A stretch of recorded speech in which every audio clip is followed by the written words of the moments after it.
Baltimore relative to the rest of the city of Baltimore, the state of Maryland, and the entire United States.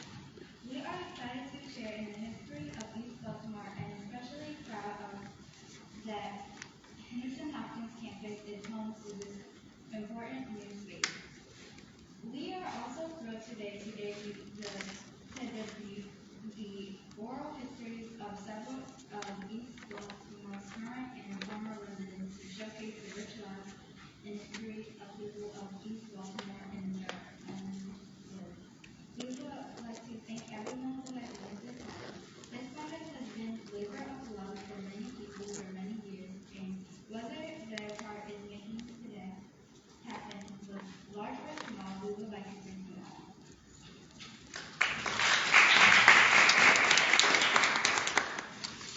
Hello, my name is Tanea Ruffin, and I'm in 7th grade here at Henderson Hopkins School. We are also proud that this space will open more opportunities for everyone, young and old, residents and community members, students and teachers, to participate in the activities offered inside the EBHL. Through the vision of Neil Redmond, the East Baltimore Historical Library has for many years offered annual programs to the wider East Baltimore community, including the Grandparents' Day Luncheon, the Relocated Residents Thanksgiving Dinner, the Sewing Old Wounds Quilting Project, Steel Workers Luncheon, and Quantum Celebration. We are thrilled that these programs can continue to grow now that the EBHL has a space to call its own. Once again, welcome everyone to the East Baltimore Historical Library. Thank you for your support.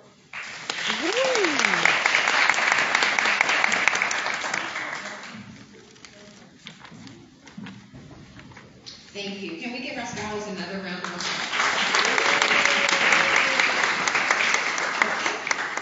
Next, I would like to call Reverend Catherine Benton Jones, who has been a strong supporter of the EBHL as well as a board member, to offer a prayer of gratitude. Thank you.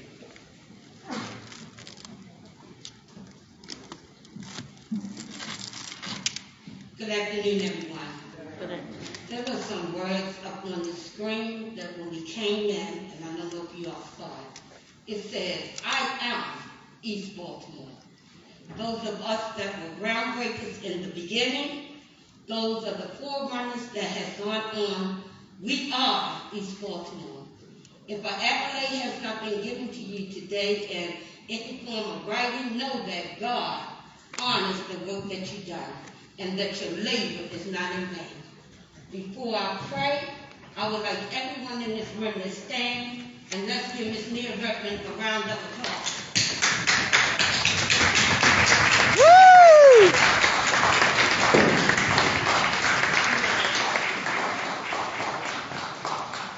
And as I pray that you continue your steadfastness in the work of any project in East Baltimore, that when it lands in this library, it will become a part of history. Lord, first we just want to say thank you. Thank you for allowing us to come together in one place at one time to acknowledge you in all our ways and doings. Thank you right now for the hands that labor for this day, this opportunity. Thank you right now for the forerunners that laid down their lives that we may be able to say one day, look what God has done. Now, Lord, we ask you to cover these things. Let it ever have your anointing upon it. Let it ever have the blood of those that labored, that those that activated, that those that walked the streets, those that pour out the history. Let them know that their labor is not in vain. Lord, let the future generation come in and adore that history that was built and created by the residents of the East Baltimore community. Lord, we won't fail to give your name of praise, and in all thy ways we acknowledge you, that you may direct our path. Amen? Amen.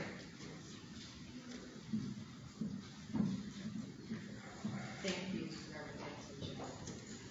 next, I would like to introduce our first speaker, and then each of our speakers will introduce the speaker after them. Our first speaker is our president of Johns Hopkins University, Ronald J. Davis. Can we please give that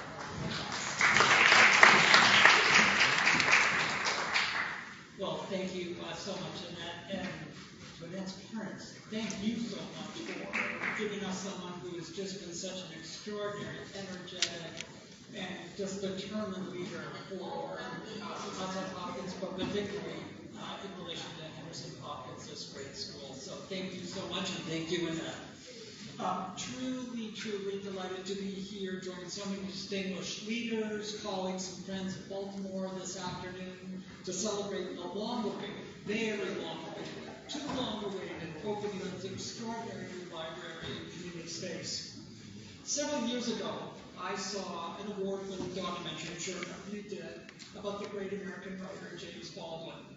And I was incredibly moved by the film for so many reasons, but there was one line that struck with me from the film. At one point, Baldwin is reflecting on the meaning of history, and he says, history is not the past, it's the present. We carry our history with us. Elsewhere, he writes, it is our history, it is to history that we owe our identities and our aspirations. Now, today's opening of the East Baltimore Historical Library is the embodiment of these ideas in the very best sense. This library is first and foremost a place to preserve and chronicle the singular, the amazing history of this great community, East Baltimore, and the city of which it is part, as a living archive. It is a memorial to a rich and storied past, but it is also so much more.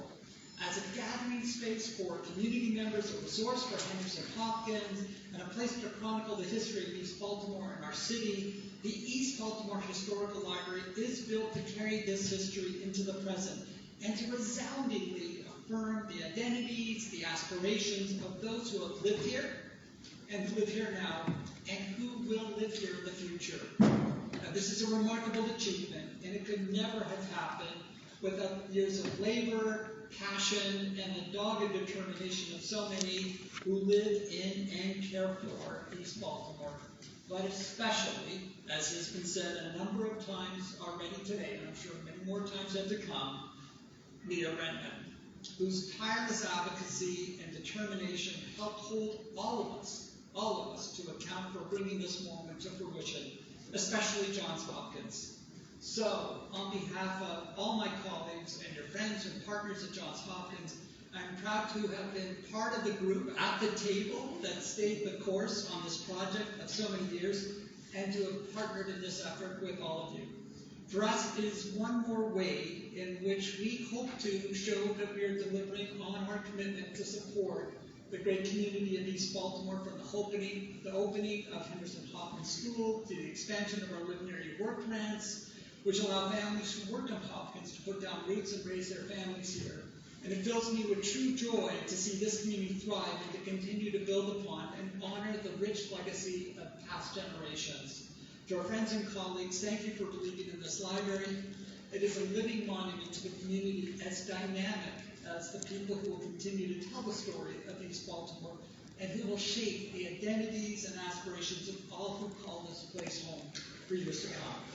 And with that, I'd like to be able to introduce someone who singularly humiliated me, smoked me just about a month ago in the inaugural one of the new field that is outside at Henderson Hopkins School. And that is, of course, our extraordinary mayor, Brandon Scott, who is a great partner to all of us and an advocate for the citizens of East Baltimore. And I wish he just told me before we started that run that he was in fact a nationally ranked track star. When I went home that night, it's one of these moments that some of you can relate to. When they came to you and said, "You're a runner, why don't you run a race with the mayor and a good student from Henderson Hopkins? It would be a good moment for you, and this will be, we'll capture it, we'll get good photography, this will be a great way to inaugurate the field." And you know, it's one of those moments where I thought, yeah, that's a really great idea. And when I came back home that night to my wife and said that I had been, it was kind of embarrassing that as I was starting, they were finishing, my wife said, "He's 30 years younger than you, and he's a track star." So it was this moment where all of a sudden, and I don't know if this has happened to others here, when it happens, you realize you're no longer young. And thank you, Mayor, for helping me to embrace with pride, that realization might be coming to.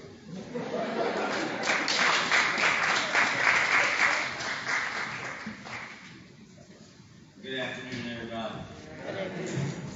Thank you, President Daniels, for that kind introduction. You aren't the first person, and you won't be the last. And it feels like that for reason. But I know you got this out that day, but spring will be here, so you have to come join the students in our mission. It is such an exciting day to be here to celebrate this finally coming to fruition. It's really important to be here, and you heard it mentioned earlier, to talk about generations of folks who have been in positions like the one that I'm in today, who've heard this. I actually can remember Senator McFadden the first time that Ms. Redmond talked to me about the library. It was in the parking lot after a Berea meeting, and the second time was on our porch, and the third time was again outside of the Berea meeting about how important it was to continue this. And to be here today, to see Senator McFadden, to see Delegate Davis, to be here with Mayor Young, Council President Roosevelt, Councilman Stokes, my delegate Smith, who I spent a lot of time with this week, and Councilman Antonio Glover. It showcases how important this library is to all of us. And as the senator, and Delegate Branch, I didn't see you over there, man. The senator will say that I wasn't always East Baltimore, but I am now. That's the truth, right? I am now. So we all know how important and extraordinary libraries are to our neighborhoods. A great resource that they are to our neighborhoods. As resource centers, as hubs for learning for students of all ages. But this library is special. It will host exhibits and programming dedicated to preserving the everyday stories of East Baltimore, the memories and history of East Baltimore. Something that is incredibly important when you think about the history of our great city. Because when you know that Baltimore has changed the world, you know that much of that changing of the world began and started in East Baltimore. We need to have to foster an understanding of East Baltimore's past and the history of the black people here in Baltimore, for our young people to know their true history, and for our new residents to know where they're moving into. Because you have to know that when you're living in a place. This is how we move forward, by protecting and upholding this deep knowledge of the history of East Baltimore, one that is informed by the lived experiences of our long-term residents. We cannot just restore our city to its former glory, but transform it into a modern reflection of its history and our shared vision for a better, brighter future for East Baltimore and all of our communities. Let us keep in mind that by honoring the past, we can always and continue to celebrate the work going around us and acknowledge the progress of being made. They do not have to exist in vacuums. We will always uplift the past of East Baltimore, the greatness of East Baltimore. We know that the East Baltimore Historical Library will do that each and every day. And what better place to have it here than at Henderson Hopkins, where if you would have been in here about 3 hours ago, some of Baltimore's brightest minds are not just the future, but right now are in here learning each and every day, and they will show you how we can become the best version of ourselves. Mr. Mayor, I attended my best town hall ever around the corner where some third graders organized a town hall, and they said, this is what we need to do for our city.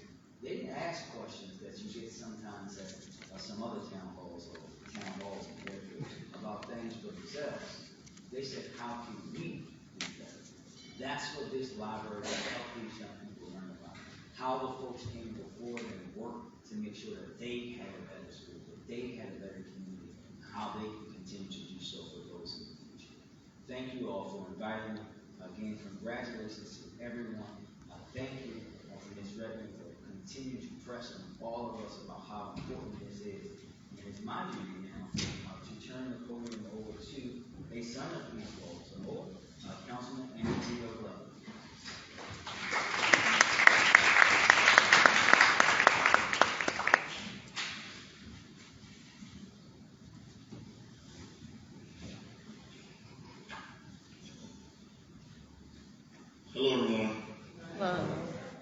we do better than that. I know I'm a little late, like I said, death in the family. So I was coming from the hospital, the loss of my 85-year-old aunt this morning, and I was with the family, so I apologize for my lateness. Welcome. First and foremost, I'd like to thank everyone for coming out to celebrate this very important historical event here at the library. As a son born and raised right here in the heart of East Baltimore, it's important that we preserve and not forget those that have paved the way for many of us that are standing here today.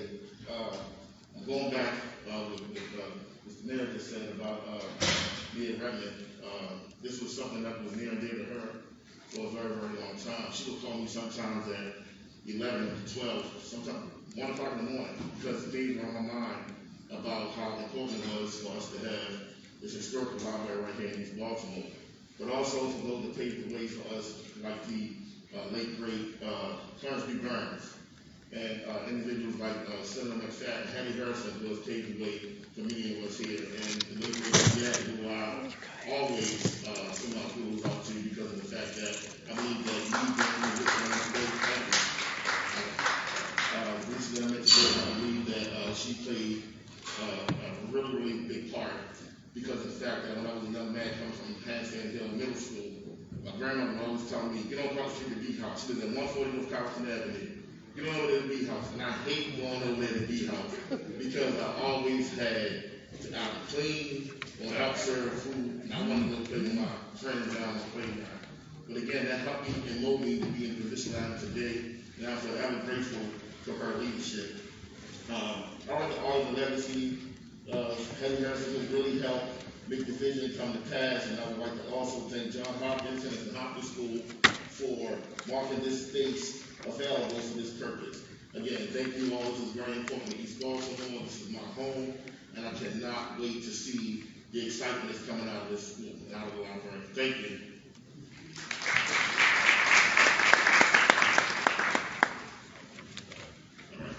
I'd like to now introduce my colleague to the right of me in the 12th District, Councilman Robert Stokes.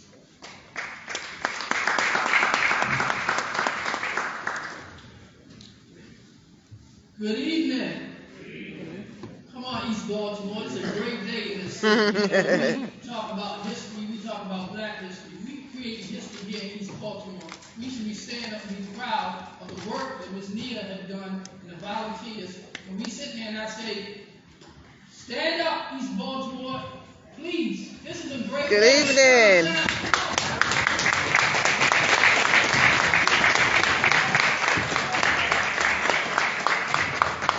And Ms. Nia Redmond is coming in the door, I believe. Ms. Nia?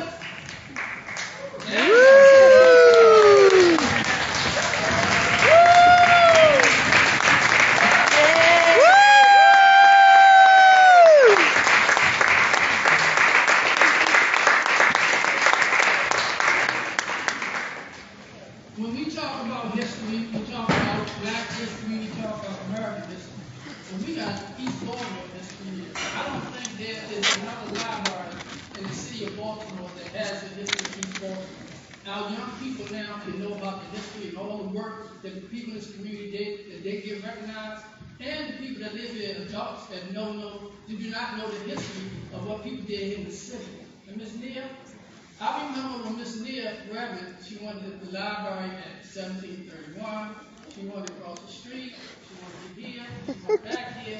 Back to the library. So, Miss Nia, you kept that vision, and you should be proud of that. So you stayed with it in your volunteers. What we doing now? We're gonna go across the street, and we're gonna cut a ribbon to say now we have our own history in East Baltimore. We should be proud. I have a citation from my president of city council because he had to leave. Ms. Redmond, this is for you. President Mosby, thank you. You want to come up and do it? Come on. Come on, Mr. President. Okay, listen. Please, Nia. Come on.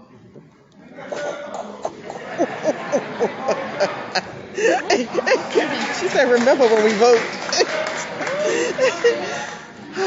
We always had a struggle with that was history. But I just want to mention one thing before the president read this. sun rises in the east. Woo! Thank you, Chairman Stokes. We are all here to celebrate this amazing woman. One thing we know about communities that have been disproportionately disinvested in, the one thing that we constantly do not do is appreciate its history.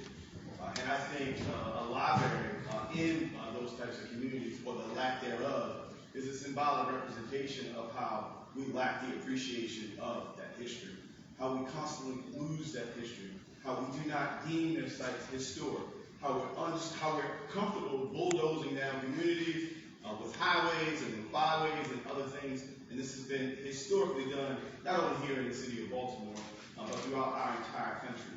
But when we have champions of courage that stand tall to not allow the status quo to continue, to understand and know that a library in the middle of East Baltimore is as important today as it will be in the next 250 years, that's exactly who the woman is that we're going to present this resolution to. So it says, the City Council of Baltimore resolution being hereby known to all that the City Council of Baltimore offers its sincerest congratulations to Nia Redmond in recognition of your vision to create, preserve, and share the rich history of East Baltimore by the construction of the East Baltimore Historic Library. The entire membership extends the best wishes on this memorable occasion and directs this resolution be presented to you on this first day of December 2021, signed by myself, President of the Baltimore City Council, Nick J. Mosey.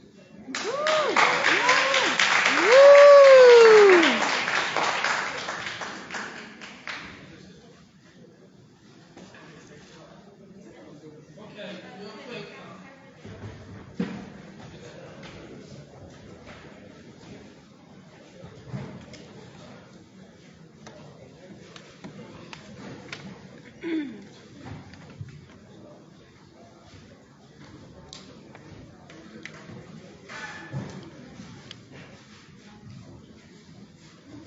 Thank you.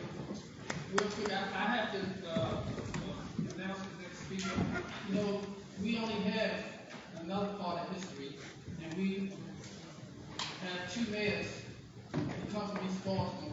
The first one was Du Burns. The second one is our second mayor from East Baltimore, who I'm presenting next to speak, and that's Mayor Young. Young.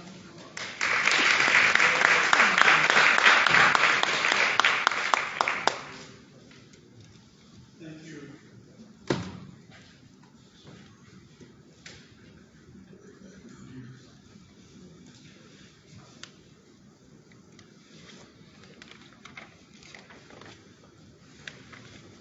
Thank you.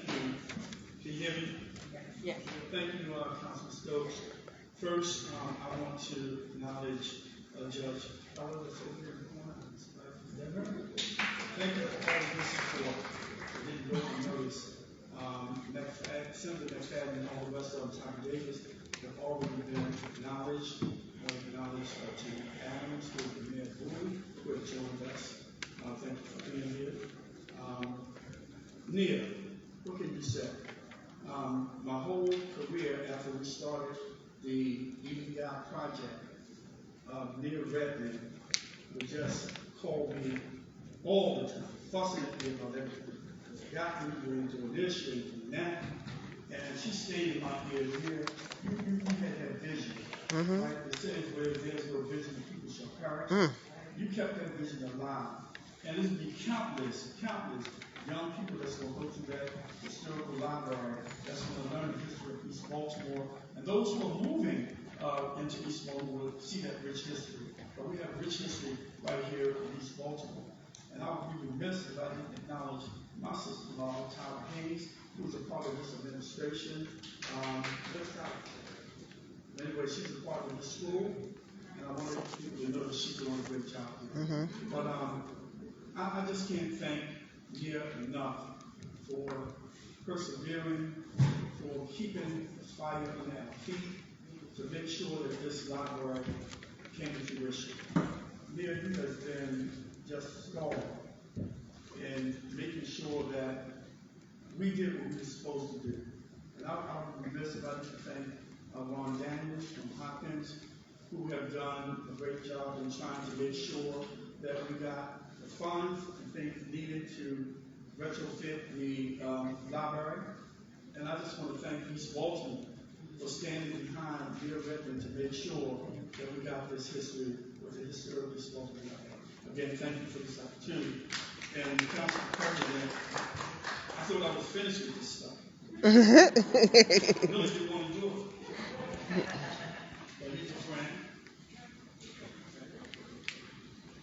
I thought I was finished with resolution.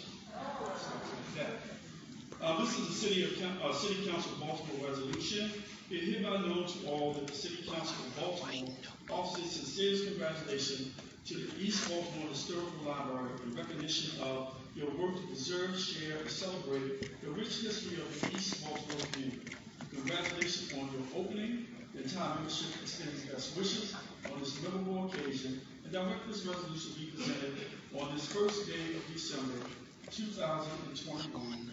Nick Mosley, Resolution 0543, Council President Mosley and all members. I don't know if you get it. Here. Thank you.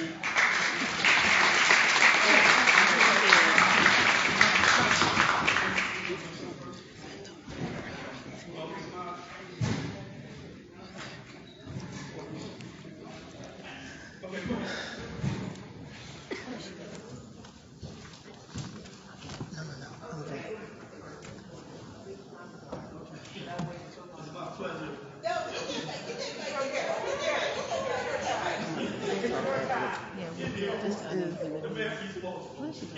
Whatever she wants.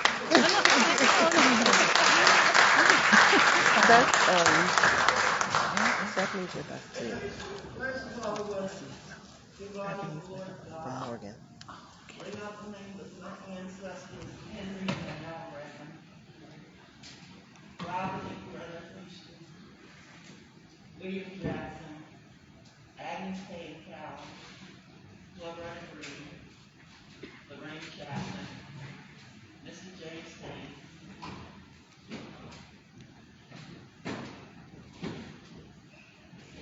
Martha Vincent, William Ross,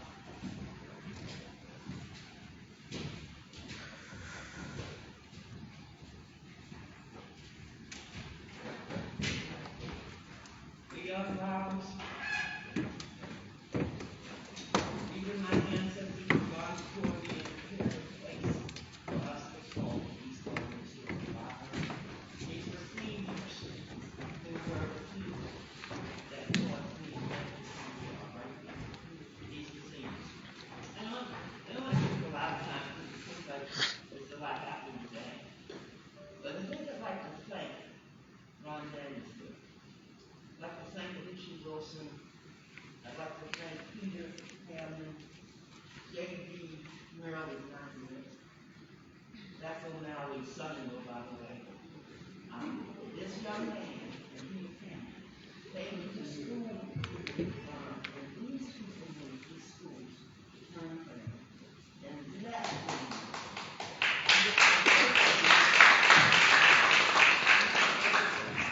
I'm so proud of what this school has become. I'm so proud of the fact that it's the largest food distribution location in our city. Yes. At a time when we are in a health crisis called COVID. We understand feeding our community, feeding our city. Food has gone as far as Douglas Homes, Latrobe Projects, it's gone west, it's gone into Cherry Hill. So I'm standing work, feeding our people in a moment of crisis. And one of the best that I ask my grandparents, we get grandparents day every year with Dr. Bedonia Miller to the hospital in the Diet building. I took my time after Thanksgiving to begin to call the seniors to ask them to stay home today because I was concerned, President Daniels, about the pandemic. Each of us is precious. It is important that we take very good care of our elders, who many of them are in their 80s and 90s, and they don't have to come out today. But I promised them it was all right. The oldest person to take an interview and sit for 2 hours came from Randallstown, representing Avalon Shoe Store from Old Town Hall. That was Miss Doris Hill. She came 3 weeks ago to be interested in one building, and of course, we didn't want her coming up. They thank goodness for the talented team we have now at this school. Peter Cameron has partnered with the library for our annual Kwanzaa event. It's during Kwanzaa that we will bring out our seniors. And so if you're on the senior, sorry you can't find them. But we just wanted to face with my seniors and bring them out. Other than that, my sister asked me today to come down and do me. My sister couldn't be here. That would be me. I brought my makeup today.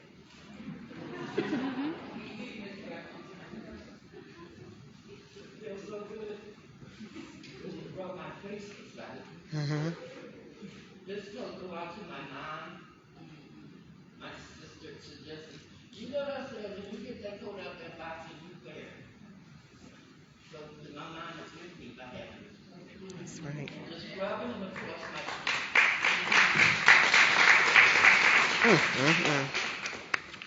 I'd like to read this.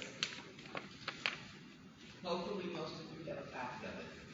Thankfully the secretary has told her. She ran this off this afternoon from the St. Louis and out to the East Baltimore is a place. East Baltimoreans make that place a community. This place and these people, they share much in common. But each neighborhood, each house, each person is unique. The buildings are all connected by streets and wires and underground pipes. Many share even a common wall. But on the inside, and especially within its walls, each is a little world of its own. A little world of its own.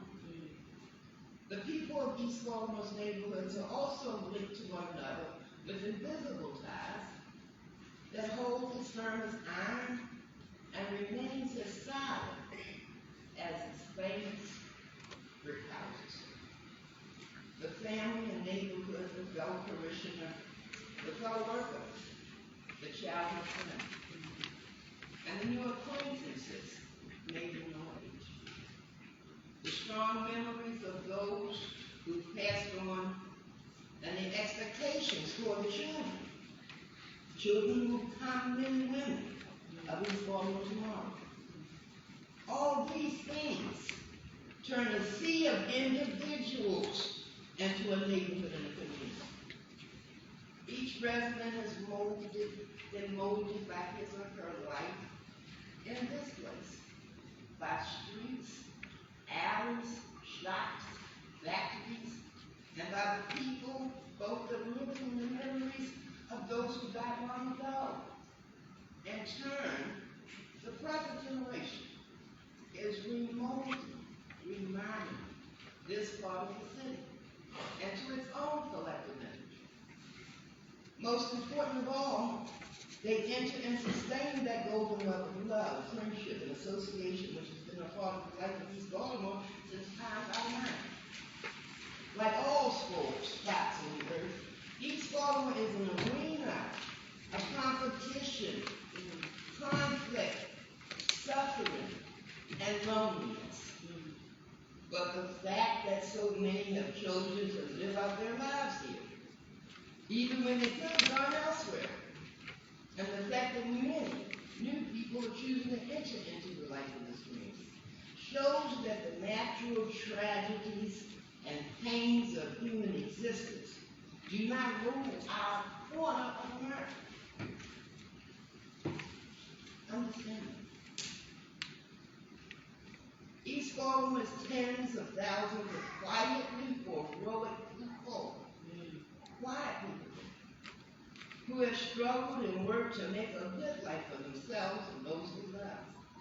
No one can say just what East Baltimore really is. One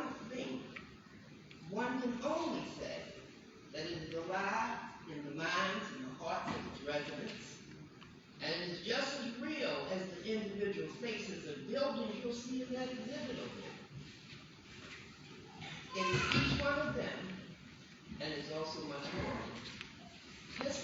became magical the closer we got to the green zone. Thank you, Mr. Benson, for telling me to be my mom.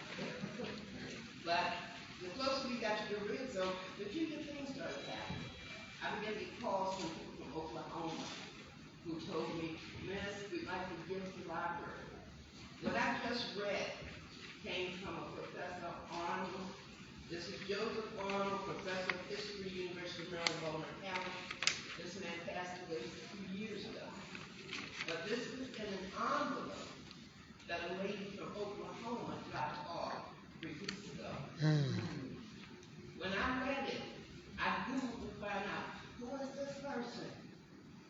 This is somebody who's walked with me, talked with me, and I don't know this man. But this came, and you'll see that there's an acrylic sheet we just typed it down. How could a man 20 years ago write this about our experience? How did he know us? How did he know about this woman? How did he know? The work you'll see in there, many of it has been touched by so many people. Just last night, learning and working, going to exhibits, a man comes to church and says, nothing, man. Yes. And this is massive. From the school street, like, left it and he says, he came because he heard this was the library and he passed this place every day when he was going to school. He did not know this was a history library. He heard that we were opening up tomorrow. And so I hope he came back to that. But the most impressive thing was that he said to me that he was the nephew of Mr. June Solomon. June Solomon was an A-grabber in East Baltimore. Even though I've gone to a lot of A-grabber exhibits, I've never heard June Solomon name mentioned. But I picked up a letter once before America Trump and said that June Solomon organized the A-grabber union in the late 40s. I guess that letter still in the archive, you know.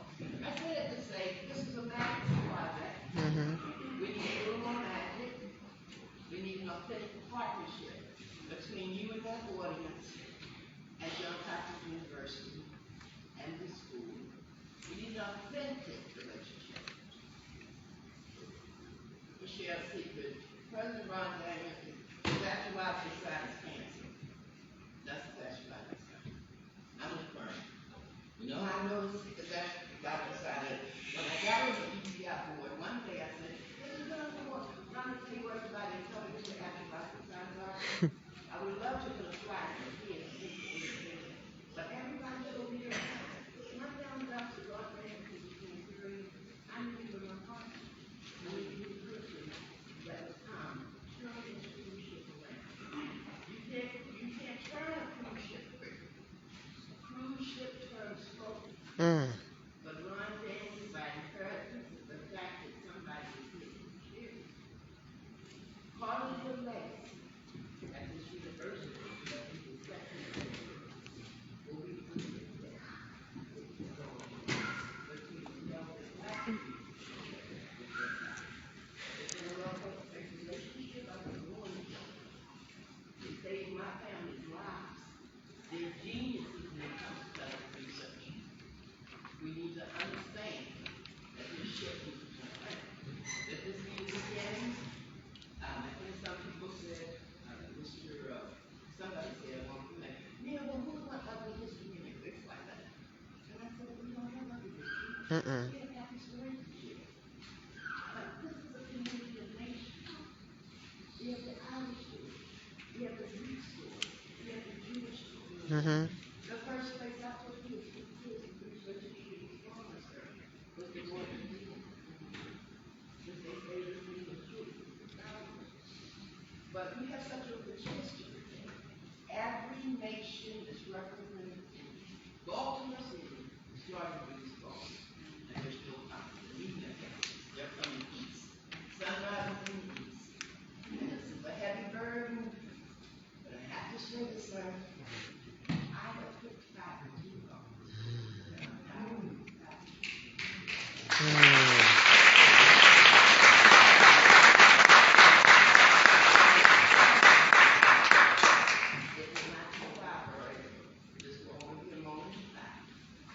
If you don't secure the push your head in the hand of this library,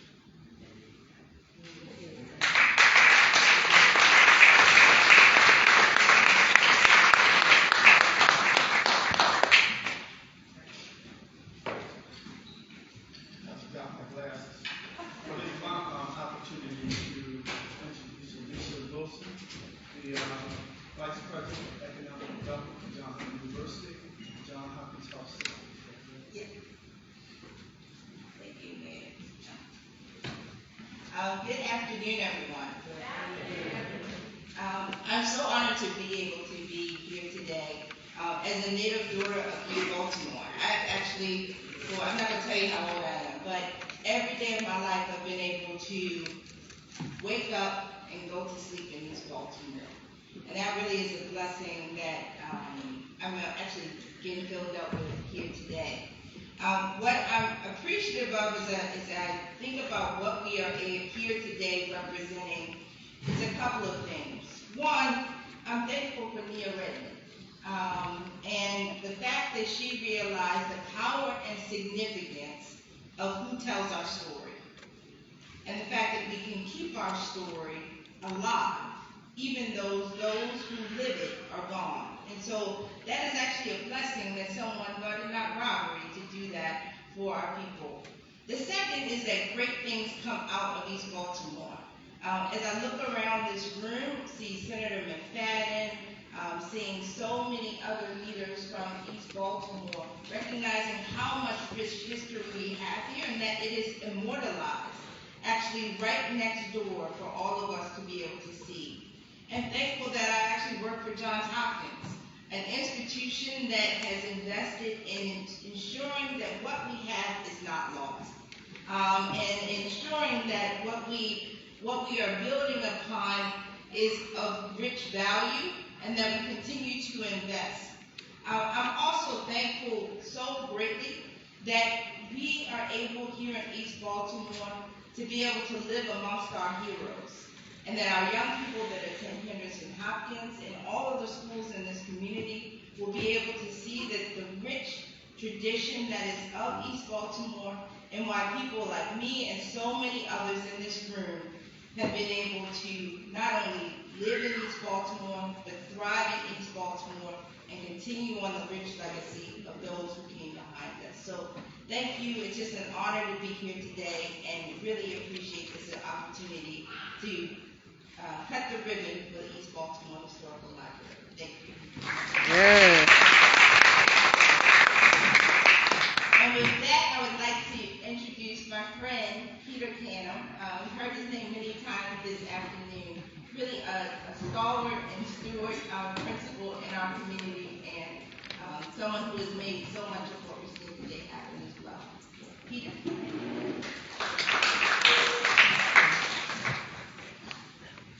All right. I think this one works. Wonderful. So, a couple of things I would say. While I'm not living in East Baltimore, I think you need to put this right.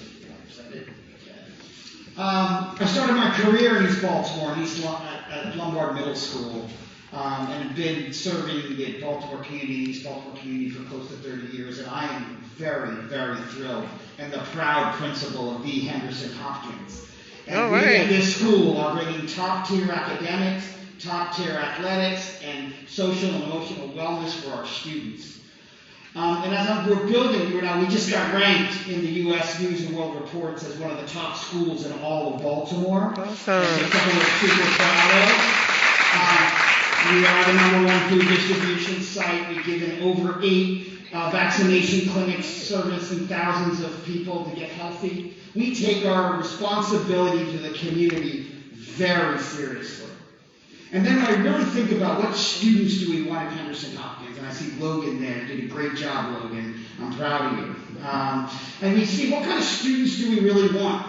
Well, you don't know where you're going until you know who you are. The majority of our students at Henderson Hopkins, the high majority, are from East Baltimore.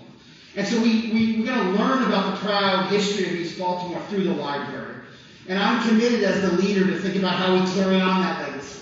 Right? How do we have our students actively involved in the programming? Actively involved, thinking about historical narratives, doing projects with the library, learning who they are, and because as the mayor very aptly put, they are the future and they're going to be leading us in our next generation. So I'm committed here for active collaboration with the library and thinking about how we can carry on the proud East Baltimore legacy. So it's my real privilege to open this up. We could not have done this We have a relentless supporter in President Daniels and Johns Hopkins and Dean Christopher Morphew, who every day are asking us how we're serving the community. And so I want to thank them, President Daniels and Dean Morphew, for all they've done, and just really proud to be hosting the East Baltimore Library and looking forward to carry on the legacy. So thank you, and now it's my proud privilege to introduce one of our parents.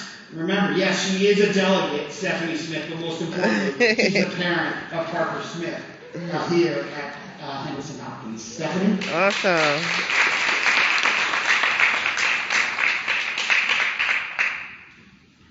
Good afternoon. I won't be before you long, but I do want to bring greetings on behalf of the District 45 team, led by our Senator Corey McCray. I'll just take this off so I won't be too muffled. As well as my district mate, Delegate Chanel Branch. Delegate Talmadge Branch could not be with us, but also sends his greetings. And again, my name is Stephanie Smith. And I just want to leave you with two things. I saw something go viral a couple of days ago about how libraries are one of the few places left in society where you can be in public and no one expects you to buy anything. I mean, think about that. So many public spaces, there's an expectation of you engaging in commerce. But in a library, it is perfectly okay just to be, to ponder, to contemplate, to learn. That's what makes libraries very special places. But there's another thing about the East Baltimore Historical Library that is especially significant, and it's significant because of the single-minded vision of Nia Redmond, is that unfortunately, in 2021, it's still a very radical act to intentionally, on a community level, remember the fullness and humanity of Black Americans' experience. It's still a radical act.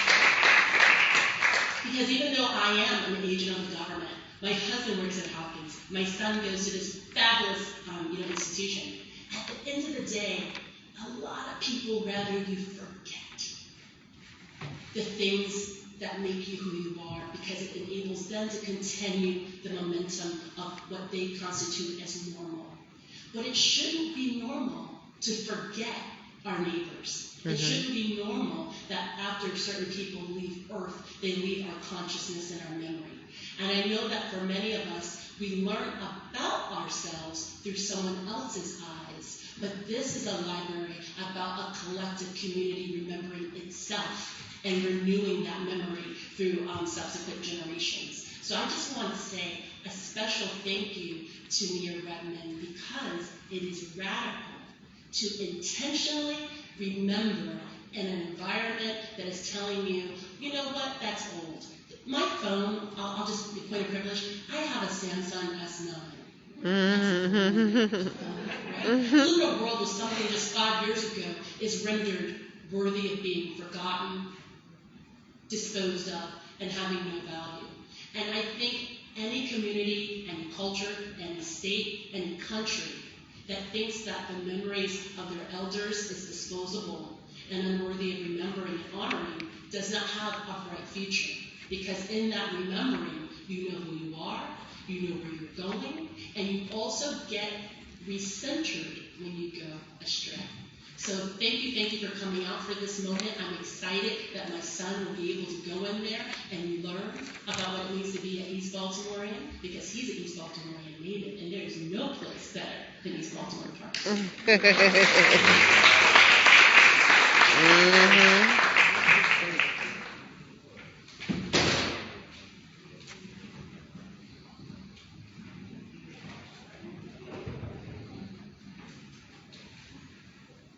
In my haste, I've neglected to introduce the next speaker coming before us.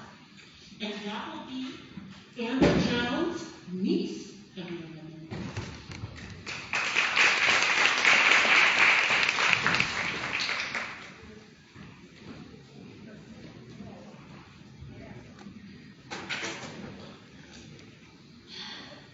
I just had to exhale for a moment. I feel like I've been holding that breath in all day. Because when I was asked to speak in front of you all today, truth be told, I didn't feel worthy of the assignment. and it's taken me now a couple of months to think about what I wanted to say, what my assignment and purpose is for being here today. And I dressed even today as a form of armor to remind myself whose shoulders I stand on. I'm wearing a blue skirt because blue was my grandmother's favorite color. I'm wearing a head wrap because the first person that ever showed me how to wear my crown and be proud was Nia Redmond. She's my aunt, but she's more than an aunt. She's an example. She's a mentor. She's a guide. She's a prophet. I remember when we started wearing the Creating Sacred Space East Baltimore Historical Library t-shirts. We used to always wear our Kiss It t-shirts whenever we were out in public at different events to represent ourselves, our community, and our wonderful newspaper and computer lab that was located in the back of a row home in a garage in East Baltimore, in a home that my grandmother purchased. And when we started wearing the shirts, I remember thinking, why are we wearing these shirts? There's no library. And before we even had a physical space, before we even had a board, we just had a vision by way of a visionary who understood that the sacred space was not a building. It was an environment, a history, a legacy that was created by the many elders who preceded us, who paved the path for us to be in this room today, who did not live to see the manifestation of their wildest dreams, but still maintained the faith that one day they would come to be. And it is that sacred space that we stand in today, that we are obligated to honor and stand in every day. Because without them, there is no us. I just want to say, because I'm privileged to have the opportunity to say it while she's still in the land of the living, that I would not be who I am today if it was not for my aunt. And I saw my cousin earlier, Makia. We would not be who we are today if it wasn't for our aunt. Her sister, Kelly, who I did not see here today,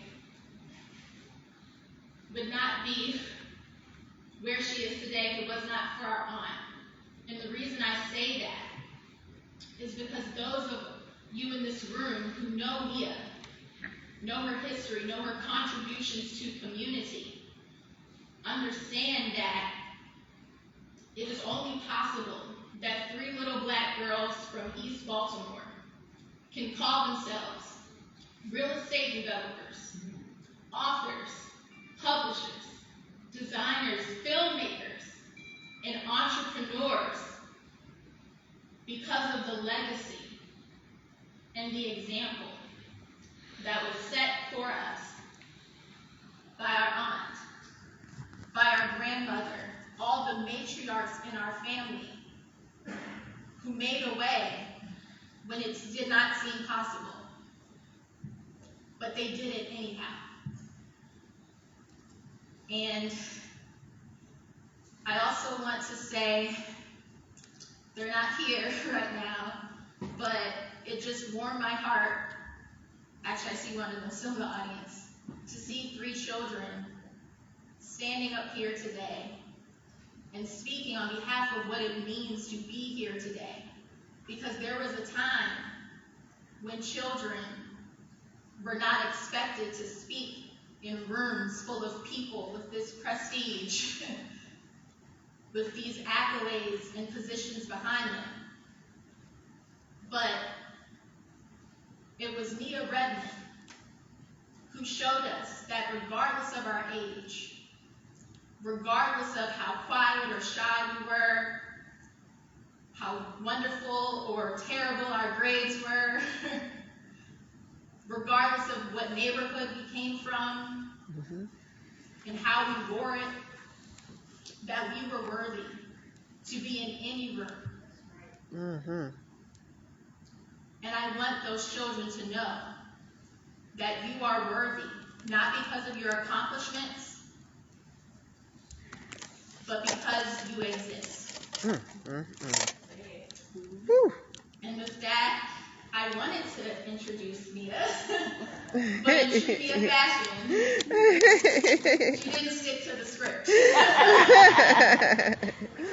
But I still want to take the opportunity to thank her and honor her and welcome everyone in this room today, to give her one more round of applause. Standing ovation.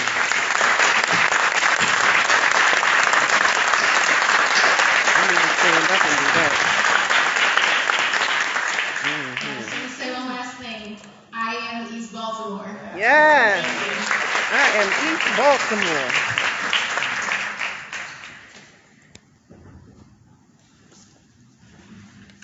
And without further ado, our closing speaker, Christopher Northview, Dean of Johns Hopkins University School of Education. Thank you.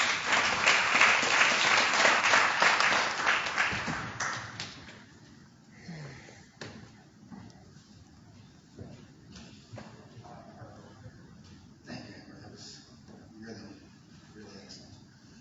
I'm Chris Morphew. I'm Dean of the Johns Hopkins School of Education. And together with our friends and colleagues at Morgan State University, we operate Henderson Hopkins, the school right here that we're in, and that is next door to the East Baltimore Historical Library. It's worth pointing out that one of our friends and colleagues from Morgan State is here with us today. That is Patricia Welch, Dr. Patricia Welch.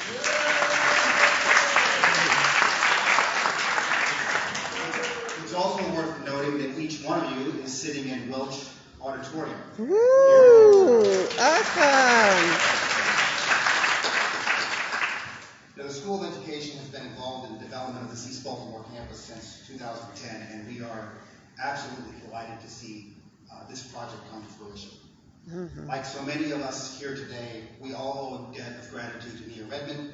You've heard a lot about her. Since I arrived at Johns Hopkins, I learned very quickly that Nia is a force of nature, not to be trifled with.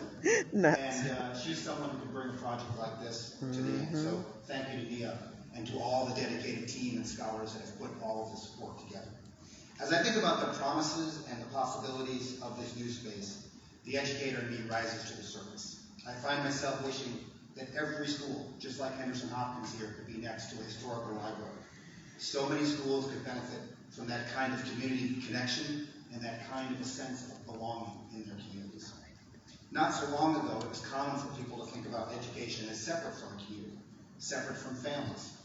Whatever happened outside of school, well, that really didn't have anything to do with education. But as several of you have pointed out today, what goes on at Henderson Hopkins has shown that that is not the case. This is a school in a community. This is a school of a community. This is a school of East Baltimore. And the work that Principal Cadam and the leadership team here does every day demonstrates their commitment to East Baltimore.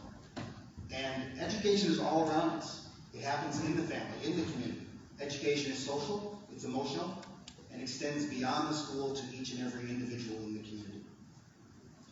Not so long ago, it was also common for people to think that history was made up by kings and queens, billionaires, and business tycoons. But we know that's not the whole story either. History is alive. History is now, as President Daniels was just pointing out to us. We are living it, all of us, our proud parents and our wise elders. our East Baltimore neighbors and friends, and most importantly, perhaps, our wonderful young Henderson Hopkins scholars. This library will hold its community's memories, its common identity, its past. It is a memory collector. And it will work alongside a school that nurtures the community's life force, its bright young people, and its future. That's what excites me. I know it excites everyone here today, working to tell the whole story, all of us together. So, let's get started. To guide the ribbon cutting ceremony, I'm going to turn it over to one of the leaders of this effort, my School of Education colleague and my friend, Dr. Annette Anderson.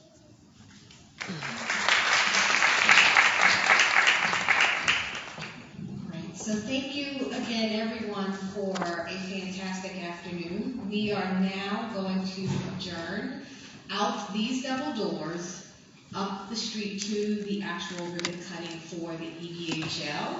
I believe that you got some index cards when you came in that were colored. So we are trying to stay, because this space, while it is 3-row homes, it is not an extraordinarily large space. So we would like for those who have green and blue colored index cards to be able to enter the space first, and then the other cards can enter about 10 minutes later. We have our colleague, Curtis Funderburk, who has been behind all of the tech wizardry.